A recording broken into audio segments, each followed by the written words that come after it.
नमस्कार दोस्तों। देश में एग्रीकल्चर क्षेत्र आज बर्बादी के दौर में जा रहा है। कृषि उत्पाद लगातार गिर रहे हैं, उत्पादन गिर रहा है, दूसरी चीजें गिर रही हैं और उसके बाद में जो उत्पादित हो रहा है उसका न सही मूल्य मिल पा रहा है न दूसरी चीजें। तो इन्हीं सारी बातों पे क्यों है? क्योंकि हमारे दो की जो बात कहते हैं राहुल गांधी, आज वो साबित हो रही है। तो मैंने सोचा आज प्रधानमंत्री जी को खुश करें और जो 3 किसान के बिल हैं, खेती के बिल हैं, उनके कंटेंट का और इंटेंट का की बात करें। हाँ, बजट पे बोलेंगे। आप शांत हो जाइए प्लीज। किसान का मुद्दा भी बजट का मुद्दा है, आप उनका आदर कीजिए।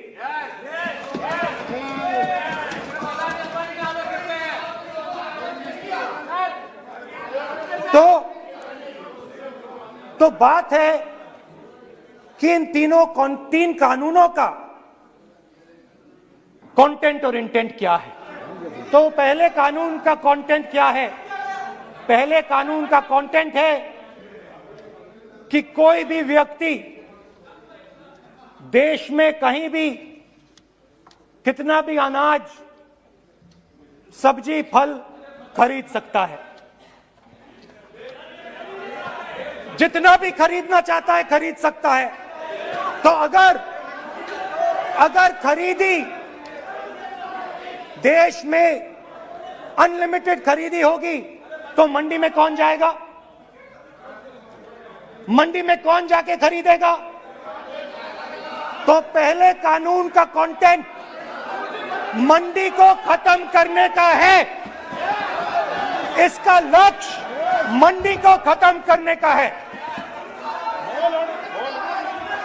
दूसरे कानून का कंटेंट क्या है कि बड़े से बड़े उद्योगपति जितना भी अनाज, जितना भी फल, जितनी भी सब्जी स्टोर करना चाहते हैं वो स्टोर कर सकते हैं, कोई लिमिट नहीं। जितना वो होल्ड करना चाहते हैं कर सकते हैं। दूसरे कानून का कंटेंट एसेंशियल कमोडिटीज एक्ट को खत्म करने का। दूसरे कानून का कंटेंट जमाखोरी को अनलिमिटेड तरीके से हिंदुस्तान में चालू करने का। अब तीसरा भी कानून है। तीसरा कानून का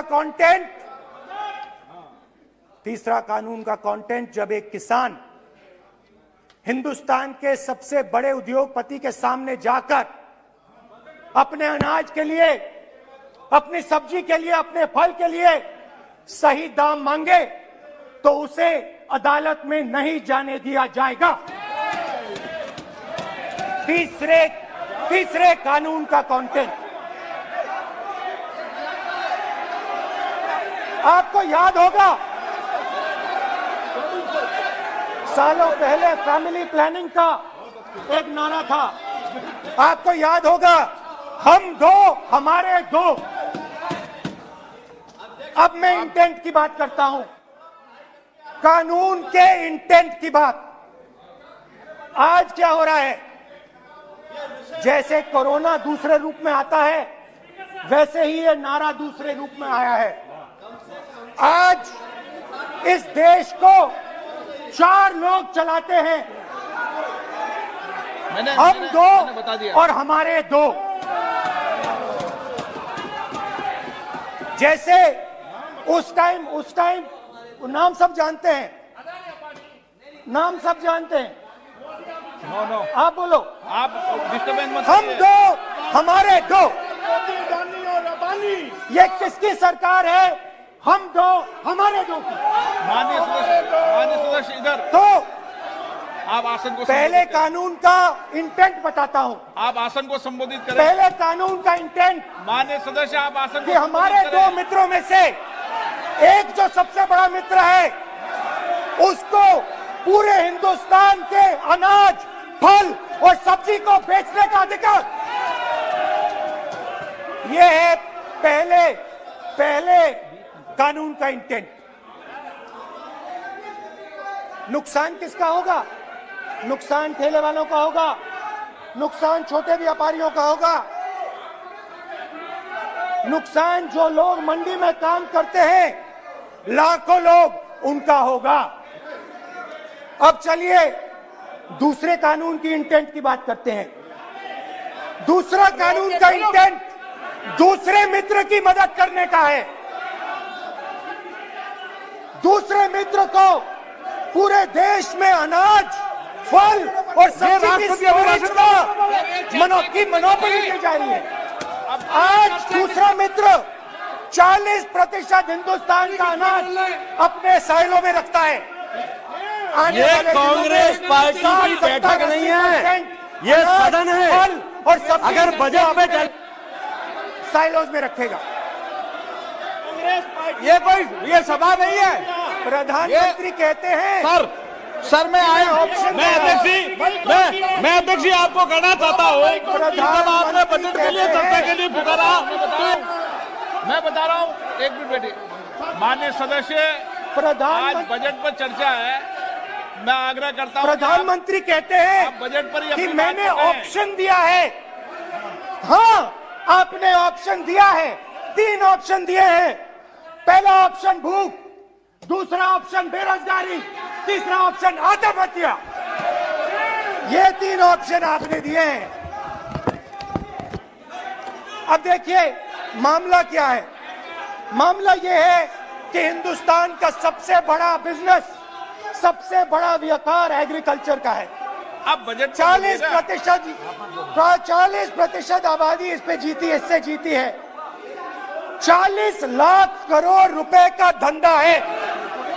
दूसरे कानून का इंटेंट है कि एक व्यक्ति को आप पूरे देश के अनाज की स्टोरिंग की मोनोपोली दे दो, और जब किसान अपने अनाज के लिए सही दाम मांगने जाएगा तो जिसके पास स्टोरेज की मोनोपोली होगी वो मार्केट में अनाज डालेगा और किसान से कम पैसे में खरीद करेगा। लक्ष्य है कि इस देश की जो रीढ़ की हड्डी है, किसान, मजदूर, छोटे दुकानदार, व्यापारी, उस रीढ़ की हड्डी को तोड़ के टुकड़े टुकड़े करके 2 मित्रों को दे दो। Sir rule 218, sir rule 218। Sir आपने माइक बंद कर दिया। बोलने दीजिए, बैठिए। माइक बंद कर दिया सर आपने। सर बैठिए, आप क्यों डिस्टर्बेंस कर? खैर, इससे होगा क्या? जब ये कानून लागू होंगे तो जो इस देश के किसान हैं, इस देश के मजदूर हैं, छोटे व्यापारी हैं, इनका धंधा बंद हो जाएगा। इनमें से किसानों की खेत चली जाएगी, किसान को सही दाम नहीं मिलेगा, छोटे दुकानदारों की दुकान बंद हो जाएगी, और सिर्फ 2 लोग, हम दो और हमारे 2 इस देश को चलाएंगे। हिंदुस्तान का फूड सिक्योरिटी का सिस्टम है वो नष्ट हो जाएगा, और पहली बार सालों बाद एक बार फिर पहली बार हिंदुस्तान के लोगों को भूख से मरना पड़ेगा। रूरल इकोनॉमी नष्ट हो जाएगी और ये देश रोजगार नहीं पैदा कर पाएगा। ये नई चीज नहीं है। ये आप मत सोचिए कि ये नया अटेम्प्ट है, पहला अटेम्प्ट है। ये पहला नहीं है। ये काम प्रधानमंत्री ने हम 2 हमारे 2 के लिए पहले नोटबंदी में शुरू किया था। पहली चोट नोटबंदी थी। आइडिया क्या था? गरीबों से, किसानों से, मजदूरों से उनका पैसा लो, बैंक में डालो और हम 2 हमारे 2 के जेब में डालो। स्मॉल मीडियम सेक्टर को खत्म कर दिया, किसानों को बर्बाद कर दिया। वहां नहीं रुके, फिर गए जीएसटी, गब्बर सिंह टैक्स, 5 अलग अलग टैक्स, और फिर से उन्हीं बेचारों पर आक्रमण, उन्हीं किसानों पर, उन्हीं मजदूरों पर, उन्हीं व्यापारियों पर आक्रमण। फिर कोरोना आता है। कोरोना के समय मजदूर चिल्ला चिल्ला के कहते हैं हमें बस का टिकट दे दीजिए, हमें ट्रेन का टिकट दे दीजिए। नहीं नहीं नहीं, तुम्हें नहीं मिलेगा, तुम पैदल घर जाओगे। एक मिनट माननीय सदस्य प्लीज। मगर टैक्स माफ जरूर होगा, माननीय सदस्य जरूर होगा। माननीय सदस्य, 5-10 उद्योगपतियों का टैक्स माननीय सदस्य प्लीज। तो पहले नोटबंदी, फिर जीएसटी, फिर कोरोना के समय उन्हीं 4-5-10 लोगों को पूरा का पूरा कर्जा माफ, 10 लाख करोड़ रुपए जो भी था कर्जा माफ। मगर हुआ क्या? हिंदुस्तान का रोजगार का जो सिस्टम है, जो स्मॉल एंड मीडियम इंडस्ट्री है, वो खत्म हो गई। आज ये देश रोजगार नहीं पैदा कर सकता है। और वो लगातार सरकार पहले कानून के द्वारा, और जब कानून नहीं वो इंप्लीमेंट करा पाई तो दूसरी तरीके से बैकडोर से उन्हें करने की कोशिश कर रही है। देश में एग्रीकल्चर क्षेत्र जो है, कृषि क्षेत्र है, उसमें अडानी, अंबानी और मोदी के जो ये दोस्त हैं, खास दोस्त, ये दोस्तों के हाथों में सब कुछ बेच देने की स्थिति है। सरकारी गोदामों में अनाज का स्टॉक इस वक्त पिछले 5 सालों में सबसे निचले स्तर पर है, और 80 करोड़ की आबादी जिसे सब्सिडी पर अनाज दिया जा रहा है, आप समझिए वो कहां से दिया जाएगा, इस पर सोचने की जरूरत है। अब उसके लिए भी जो है डिपेंड होना पड़ेगा अदानी अंबानी पे। तो ये स्थिति आ गई है। मोदी सरकार ने इस साल कॉर्पोरेट्स के हाथों में एग्रीकल्चर बेचने के इरादे से गेहूं की सरकारी जो खरीद होती थी उसको टारगेट से आधा भी नहीं खरीदा है। इससे आप समझ सकते हैं कि खरीदी हुई नहीं। गेहूं का भंडारण पिछले 14 साल में सबसे निचले स्तर पर है, और जो हालात बन रहे हैं उससे बिल्कुल तय है कि आने वाले वक्त में रोटी, दाल, सब्जी, ये सब खाना बहुत महंगा हो जाएगा। इतना महंगा होगा कि आप कुपोषण का शिकार होंगे। वैसे भी देश में 22 करोड़ लोग कुपोषण का शिकार हैं, ये WHO कहता है। तो इन सब स्थितियों को आपको समझना पड़ेगा। इसके बाद आज की स्थिति यह है कि मनरेगा मजदूरों को 39% जो मनरेगा के मजदूर हैं उनको एक दिन का भी काम नहीं मिल पा रहा है। यानी किसान भी बर्बाद, किसानी भी बर्बाद, और किसानी इस पर डिपेंड मजदूर भी बर्बाद। तो इस दशा में ला दिया है। पंचायती राज का जो एक सपना था, जिसमें एक चीज थी कि सबको संबल बनाना है, आत्मनिर्भर बनाना है, वो खत्म है। मतलब मोदी जो कहें कि ये करना है, ये समझ लीजिए वो बर्बाद होने वाला है। और वही हुआ, आत्मनिर्भर का नारा दिया, आज आप आत्मनिर्भर भी नहीं रह सकते हैं। और अब तो हालत ये हो गई कि पराठे पर भी 18% GST लगा दिया गया है।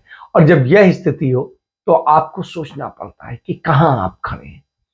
और इन सब स्थितियों में क्यों एग्रीकल्चर सेक्टर को बर्बाद किया जा रहा है? क्योंकि उनकी इच्छा थी कि एग्रीकल्चर सेक्टर जो है पूरी तरीके से अदानी अंबानी के हाथ में आ जाए, और उनके हाथ में आएगा तो 40 लाख करोड़ रुपए का ये पूरा इसका धंधा है।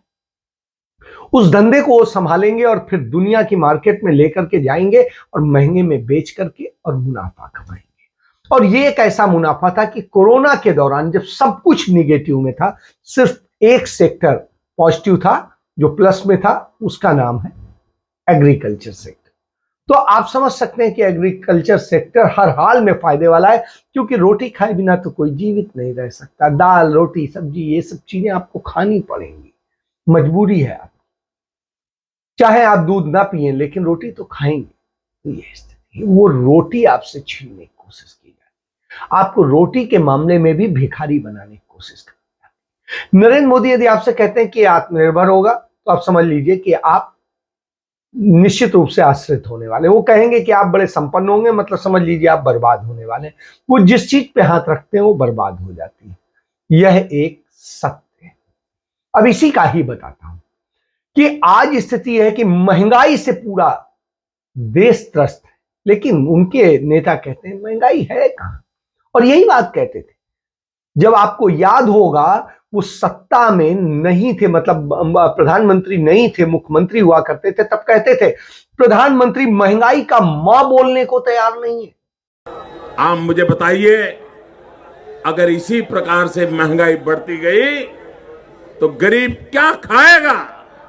आज प्रधानमंत्री यहां आए थे, लेकिन प्रधानमंत्री महंगाई का मां बोलने के लिए तैयार नहीं है, महंगाई का मां बोलने के लिए तैयार नहीं है।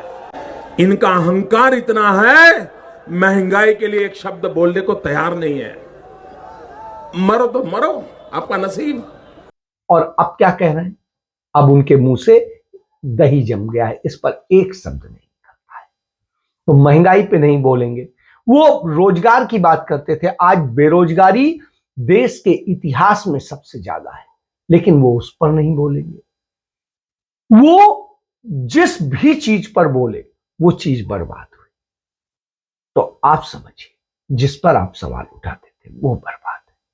आप पेट्रोल डीजल की बात करते थे, आज पेट्रोल डीजल भारत के इतिहास में सबसे महंगा है। रुपए की बात करते थे, रुपया आज सबसे ज्यादा गर्त में है, भारत के इतिहास में सबसे ज्यादा गर्त में। वो कश्मीर की बात करते थे, आज कश्मीर सबसे ज्यादा बर्बादी में है। और जितने 1947 से लेकर 2014 तक जितने लोग वहां पर आतंकवाद या दूसरे कारणों से मरे, उससे ज्यादा सिर्फ 8 साल के अंदर लोग मर गए, सैनिक मर गए। आप इससे समझिए उतनी अशांति हो। तो इन दशाओं में हो तो आपको सोचना पड़ रहा है कि क्या हो रहा है। बहरहाल आज बात करता हूं कि आज जो है बहुत सारी चीजें बदल चुकी हैं। घोषणा हो चुकी है कि हिमाचल प्रदेश के विधानसभा चुनाव की 68 सीटों के लिए चुनाव होना है। और उस चुनाव के लिए बिगुल, वैसे तो नरेंद्र मोदी तो हर समय पूरे 5 साल चुनावी मोड में रहते हैं, तो वो तो पहले ही, और इस बात को हिमाचल के मुख्यमंत्री ने कहा, जयराम ठाकुर, उन्होंने कहा कि हम लोग तो पहले से ही तैयारी थे, हमारी पूरी लीडरशिप, प्रधानमंत्री, सब लोग बहुत पहले से इस पर काम कर रहे थे चुनाव पर। तो आप समझिए कि जो भी काम कर रहे थे वो चुनाव के लिए कर रहे थे। लेकिन कल जो है श्रीमती प्रियंका गांधी, उन्होंने आकर के सोलन में एक रैली को संबोधित किया। वो रैली और उससे चंद दिन पहले नरेंद्र मोदी की रैली, 2 रैलियों की मैं तुलना कर देता हूं। नरेंद्र मोदी की रैली में लोग या तो आए नहीं थे, जो आए थे उनका भाषण शुरू होने के बाद में धीरे से निकलने लग गए, क्योंकि उनकी दिहाड़ी पूरी हो गई थी। लेकिन यहां उल्टी चीज थी, यहां प्रियंका गांधी वहां से चले तब तक लोग आ रहे थे, और इतनी भीड़ थी कि जो अब तक की एक रिकॉर्ड भीड़ थी। तो उस स्थिति में था, लोग इंतजार कर रहे थे कि आखिर प्रियंका क्या कहेंगी। प्रियंका ने बहुत बड़ी चीज कही, जो हिमाचल की एक बड़ी मांग है, उसको लेके उन्होंने कहा हिमाचल में 65,000 पद खाली पड़े हुए हैं सरकारी पक्की नौकरियों के, लेकिन ये सरकार नहीं भर रही, क्योंकि नियम होता है कि 3 साल यदि पद खाली रहता है तो उसके बाद में वो पद खत्म हो जाता है। युवाओं की क्या हालात है यहाँ? 63,000 से ज्यादा सरकारी नौकरियां खाली पड़ी हुई हैं, पद खाली हैं, 5 सालों से खाली हैं, भरे नहीं जा रहे हैं। नौजवान बेरोजगार हैं, यहाँ पे बहुत सारे पढ़े लिखे नौजवान हैं। मैं जिससे मिलती हूँ, बीए पास, एमए पास, नौकरी है, रोजगार है? नहीं है जी, यही जवाब मिलता है। तो जो अपने भविष्य के लिए एक नौजवान ये उम्मीद नहीं रख सकता, जो मेरी नौजवान बहनें पढ़ती हैं, लिखती हैं, आप सब उनकी परवरिश करते हैं, मेहनत से पढ़ाते हैं, लिखाते हैं, लेकिन वे उम्मीद ही नहीं कर सकते कि उनको नौकरी मिलेगी। तो कैसी सरकार है ये? न महिलाओं के लिए कुछ है, न युवाओं के लिए है, न कर्मचारियों के लिए है। तो उसके बाद में भर्ती नहीं करनी पड़ेगी, कॉन्ट्रैक्ट से चलाएंगे, दूसरी चीजें करेंगे, पैसा बचाएंगे, किसी की लायबिलिटी नहीं रहेगी, और सर्विस प्रोवाइडर के थ्रू करेंगे। तो ये एक धंधा चल रहा है, उसमें मनमानी लोग भर्ती करेंगे। इस कारण से भर्तियां नहीं की जा रही। और ये ऐसा नहीं है कि हिमाचल में ही, ये देश के उन सभी राज्यों में है जहां पर भाजपा की सरकारें हैं, डबल इंजन की सरकारें। तो आप ये समझिए पूरे देश में 1.25 करोड़ के आसपास पद खाली पड़े हुए सरकारी सैंक्शन पोस्ट, और उसमें सबसे बड़ी स्थिति है। तो हिमाचल जैसे एक छोटे से राज्य में यह स्थिति। चंडीगढ़ केंद्र शासित सूबा है और यहां पर भी 9,000 पद खाली पड़े हुए। तो आप समझिए जो शहर भी नहीं है पूरा पर्याप्त, शहर से भी छोटा है।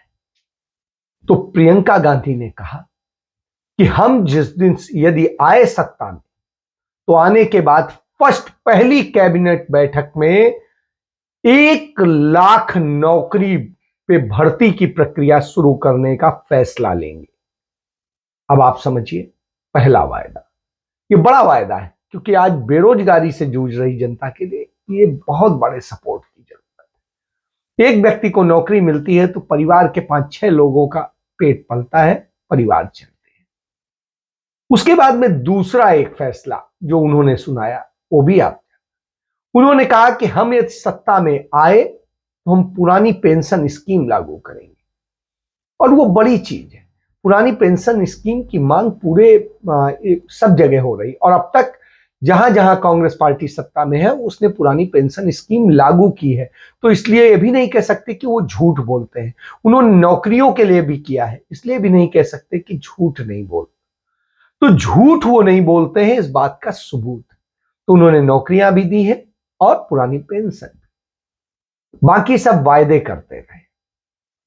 तो पुरानी पेंशन देने की जब बात आती है तो उन्होंने यहां पर भी कहा कि हम पुरानी पेंशन देंगे। अब पुरानी पेंशन मिलने से निश्चित रूप से फायदा होगा, और वो तमाम सारे लोग जो परेशान है, तमाम समय से आंदोलनरत है और सरकारी नौकरी सिर्फ इसलिए करना चाहते हैं क्योंकि उसके बाद में कम से कम बुढ़ापा तो सुकून से कट जाएगा। तो उस दिशा में प्रियंका गांधी ने एक अच्छी घोषणा की। इसके बाद में तीसरा जो उन्होंने कहा, बागवानों को उनकी कीमत मिलेगी जो उनके हिसाब से तय होगी। ये एक बड़ी चीज है। यही हुआ है कि अदानी ने यहां की पूरे सेब का जो बागान का सेक्टर था उस पर कब्जा किया है, और उसका नतीजा यह है कि आज बागानी सेक्टर में जो भी लोग काम कर रहे हैं वो बर्बादी में जा रहे हैं, क्योंकि उन्होंने उस कारण से प्रोडक्ट का जो है मूल्य नहीं दिया, और प्रोडक्ट क्या है, बर्बादी की स्थिति में आने लगे, सड़ने लगे, बिकने नहीं दे रहे हैं, बाहर नहीं ले जाने दे रहे, बहुत सारी बाधाएं सरकार ने पैदा, इस कारण से वो भी बर्बाद हुआ। तो हिमाचल के जो आय के साधन है वो सब बर्बाद किए, और हिमाचल में जब बर्बाद हुआ तो निश्चित रूप से कमोबेश यही स्थिति देश की है। जब प्रियंका यहां बोल रही थी तो दूसरी तरफ गोदी मीडिया और दूसरे जिन्हें कहते हैं चरण चुंबक मीडिया और ये सब झूठे प्रचार और झूठे नैरेटिव करने में लगे थे। कोई कहता है प्रियंका गांधी और राहुल गांधी में लड़ाई चल रही, कोई कुछ कहता है, कोई कुछ कहता है, जबकि प्रियंका गांधी पहले बता, और प्रियंका गांधी अपने भाई से कितना प्यार करती हैं इस बात को देखिए आप। तो प्रियंका गांधी जो ये प्यार करती हैं अपने भाई से, वो इसलिए नहीं, इसलिए क्योंकि जब एक संकट के दौर में था, जब दादी शहीद हो गई, जब पिता शहीद हो गए इस देश के अमन शांति के लिए, और सबके उस स्थिति में कोई नहीं था, मां थी, मां के साथ में एक छोटा बेटा था और एक छोटी बेटी थी। उन सब में यदि आपस में नहीं रहेंगे तो कहां रहेंगे, पुलिस के पहरे में रहते थे, कुछ और नहीं जा सकते, मिलना किससे, करना किससे, क्या है, ये सारी चीजें एसपीजी डिसाइड कर रही थी। तो ऐसी स्थिति में आपस में ही खेलते थे, आपस में ही बात करते थे, सब करते थे। तो अथाह प्रेम, और उस प्रेम को तोड़ने की कोशिश होती। भाई बहन का प्यार अपने आप में अद्भुत होता है, तो बताने की जरूरत नहीं। वो स्वार्थी लोग ही होंगे जिन भाई बहनों का जो है कहीं पर कोई संघर्ष होगा, या किसी संपत्ति के लिए या किसी भी चीज के। यहां तो वो भी नहीं है, क्योंकि ऐसी कोई संपत्ति भी नहीं है जिसके लिए लड़े, क्योंकि राहुल गांधी ने कुछ ऐसा कमाया नहीं उसके पहले, और राहुल गांधी का जो है उनके आगे पीछे बहन के सिवा और कोई नहीं। तो उस स्थिति में आप समझ सकते हैं, और उनके परिवार ने जो कुछ दिया वो देश को दिया, तो इसलिए। और राहुल गांधी ने जब सब कुछ किया तो देश के लिए कर रहे हैं। आज वो देश जोड़ने के लिए निकले हुए हैं, पग पग चल रहे हैं। और जब वो चल रहे हैं, कदम बढ़ते रहेंगे, राहें बदलती रहेंगी, मुलाकात होती रहेगी, भारत जुड़ता जाएगा। इस थीम पर वो आगे बढ़ रहे हैं। और जब इस थीम पर आगे बढ़ रहे हैं तो किसानों की भी बात सुनते हैं, और वो किसानों के बीच गए, किसानों के दर्द को सुना। ऐसी स्थिति में उन्होंने जो सदन में कहा था, लोकसभा में कहा था, वो शब्द सुनने वाले, उन्होंने किसानों की लड़ाई लड़ी। और किसानों की लड़ाई लड़ने वाला चाहे सदन के अंदर हो चाहे सदन के बाहर हो, इकलौता सबसे बड़ा लीडर था वो राहुल गांधी। राहुल गांधी सीधे लड़ रहे थे, राहुल गांधी के नेतृत्व में कांग्रेस लड़ रही थी। तो इस बात को समझना पड़ेगा, जब राहुल गांधी लड़ते हैं तो आप समझिए। तो चलो हिंदुस्तान बनाया जाए। तो हिंदुस्तान बनाने का जो ये है कि मुकद्दर से कह दो अकेला नहीं हूं मैं, दुआओं का काफिला चलता है मेरे साथ। तो इस तरह से करके राहुल गांधी लड़ने निकलते हैं, और जन जन से कैसे जुड़ा जाए इसको लेकर के। तो इस बात को समझने की जरूरत है, और इसको जोड़ने का। दूसरी तरफ भारतीय जनता पार्टी गौरव यात्रा निकालती, तमाम ड्रामे करती है, लेकिन मीडिया उसको बढ़ा चढ़ा के दिखाता है। लेकिन वहीं कांग्रेस पार्टी का पूरे गुजरात में जो चल रहा है, जो युवक कांग्रेस है, उसने पूरे में परिवर्तन यात्रा शुरू करी हुई है, और उस परिवर्तन यात्रा को कोई नहीं दिखा रहा है। और वो परिवर्तन यात्रा है रोजगार को लेके, वो परिवर्तन यात्रा है व्यापार को लेकर के, वो परिवर्तन यात्रा है किसानी को लेकर के, वो परिवर्तन यात्रा है आदिवासियों को लेकर, दलितों को लेकर के। तो उस यात्रा का कहीं जिक्र नहीं हो रहा है। क्यों नहीं हो रहा है? उसे क्यों दबाया जा रहा है? क्योंकि उनको दबाएंगे तभी कुछ होगा, और ये दबाने का क्रम चल रहा है। जब दबाने की राजनीति चल रही हो, उस स्थिति में देखना पड़ता है। प्रियंका गांधी आज जब कल बोली हिमाचल में, तो उन्होंने बड़े प्यार से अपनी माँ का, अपनी दादी का, सबका जिक्र किया कि परिवार से कितना करीबी रिश्ता रहा है हिमाचल। और उसके बाद में उन्होंने उन सारे दर्द को बयान किया। उनके भाई लगातार चल रहे हैं, वो भी जनता के दर्द को साझा कर रहे हैं, उसे दूर करने के लिए क्या किया जा सकता है उसे समझ रहे हैं। और वो तमाम उन नेताओं को भी जोड़ रहे हैं जो एक दूसरे से नाराज हैं, और उनसे कैसे वो करेंगे। तो आप समझिए कि आज जरूरत है जो चीज, कि वो रोजगार दिए जाएं, वो पेंशन दी जाए, वो चीजें दी जाए, तो उन सब चीजों को लेके कैसे करेंगे, युवाओं महिलाओं सबको कैसे सशक्त बनाया जाए। तो इन सब चीजों को लेकर के सारी चीजें हैं, और इन पर जोड़ने की जरूरत है। और यही जोड़ने का काम कांग्रेस भी कर रही है, कांग्रेस के लोग भी कर रहे हैं। तो आप समझिए, हम जो कांग्रेस कहती है कि 680 करोड़ का स्टार्टअप फंड बनाएंगे हिमाचल के लिए, और जो युवा अपना व्यापार शुरू करना चाहते हैं उन्हें 0% ब्याज पर यह लोन दिया जाएगा। तो आप समझिए क्यों? क्योंकि ये करके, स्टार्टअप करके पूरे कैसे हिमाचल को रोजगारों से वो किया जाए। तो इसको लेकर के है कि यहां पर जैसे जो फल को लेके और दूसरी चीजों को लेकर के पॉलिसी नहीं है एक बिल्कुल सरकारी, उस तरह से पॉलिसी बनाई जाए जिससे कि वहां रोजगार पनपे, दूसरी चीजें पनपे, जो बाकी पर्यटन है और दूसरी चीजें उन्हें कैसे बढ़ावा भी दिया जाए और प्रदूषण भी ना हो। तो सुंदर और सबल हिमाचल कैसे बनाया जाए, इसको लेके तो ये कांग्रेस का विजन है। दूसरी तरफ भारतीय जनता पार्टी किन बातों को लेकर लड़ रही है? वो लड़ रही है, वो नफरत के बूते लड़ रही है, दूसरी चीजों के बूते हैं। तो एक तरफ बेरोजगार बच्चों की फौज है जिन्हें कैसे रोजगार देना है, सबल बनाना है, और दूसरी तरफ ये किसानों को, दूसरी को लेकर के सबको आगे बढ़ाना है। तो उसमें बात करनी कि कैसे स्कूल अच्छे बनाए जाएं, कैसे किसानी को फायदा दिया जाए, कैसे बागवानी को फायदा दिया जाए, कैसे दूसरे और चीजें, वन क्षेत्रों को मजबूत किया जाए, सब चीजें। तो इन सब चीजों को लेके प्लानिंग भी है, उसके लिए पैसा कहां से जुटाएंगे क्या है वो सारी चीजें जब ऐसी चीजें तो आपको समझना पड़ेगा। तो इस नफरत के खेल से बाहर निकलिए और सच को देखिए, समझिए, पहचानिए।